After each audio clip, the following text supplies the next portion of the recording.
मोदी जी, बिल्कुल ठीक आप कह रहे हैं। ये मोदी की गारंटी है, किसी भ्रष्टाचारी को नहीं छोड़ूंगा, इस बात की गारंटी है। पूरब से लेकर पश्चिम तक, उत्तर से लेकर दक्षिण तक जितने भ्रष्टाचारी हैं सबको बीजेपी में शामिल करूंगा, इस बात की गारंटी है। गलत तो नहीं कह रहा हूं, गलत तो नहीं कह रहा हूं। अजीत पवार पे 70,000 करोड़ का घोटाला लगाते हो, उसको अपने साथ शामिल कर लेते हो। छगन भुजबल पे भ्रष्टाचार का आरोप, बीजेपी के साथ। प्रफुल्ल पटेल पे भ्रष्टाचार का आरोप, बीजेपी के साथ। नारायण राणे पे भ्रष्टाचार का आरोप, बीजेपी के साथ। अशोक चौहान पे भ्रष्टाचार का आरोप, बीजेपी के साथ। हसन मुश्रीफ पे भ्रष्टाचार का आरोप, बीजेपी के साथ। तपस राय पे भ्रष्टाचार का आरोप, बीजेपी के साथ। मुकुल राय पे भ्रष्टाचार का आरोप, बीजेपी के साथ। जनार्दन रेड्डी पे भ्रष्टाचार का आरोप, बीजेपी के साथ। हेमंत बिश्व शर्मा पे भ्रष्टाचार का आरोप, बीजेपी के साथ। सारे भ्रष्टाचारियों को अपनी पार्टी के साथ शामिल कर लेते हो मोदी जी। तो इसलिए मैंने बीजेपी के लिए नारा दिया है, जो जितना बड़ा भ्रष्टाचारी वो इतना बड़ा पदाधिकारी। यह भी शर्मिंदा हो जाओगे।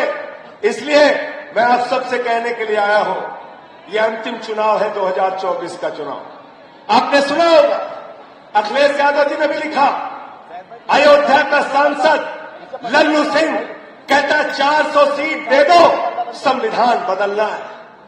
अनंत हेगड़े, पूर्व केंद्रीय मंत्री भारतीय जनता पार्टी के, कहते हैं 400 सीट दे दो, संविधान बदलना है। ज्योति मिर्धा, भारतीय जनता पार्टी की प्रत्याशी, कहती है 400 सीट दे दो, संविधान बदलना है।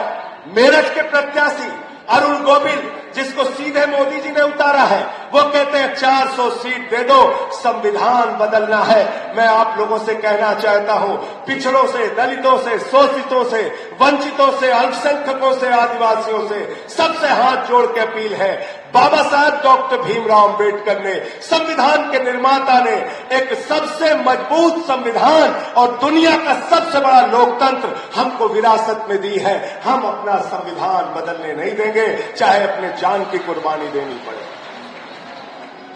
और संविधान अगर बदल गया तो याद रखना, वोट की ताकत आपसे छीन ली जाएगी। संविधान अगर बदल गया तो याद रखना, आरक्षण की ताकत आपसे छीन ली जाएगी। आरक्षण ये खत्म करेंगे, याद रखना, वोट की ताकत खत्म करेंगे, चुनाव खत्म करेंगे, हिंदुस्तान में तानाशाही लाएंगे, किम जोंग का शासन यहां पर लाएंगे, पुतिन का शासन यहां पे लाएंगे। इसलिए मैं आप सबसे कहने आया हूं, मनोज कुमार को साइकिल पे बटन दबा के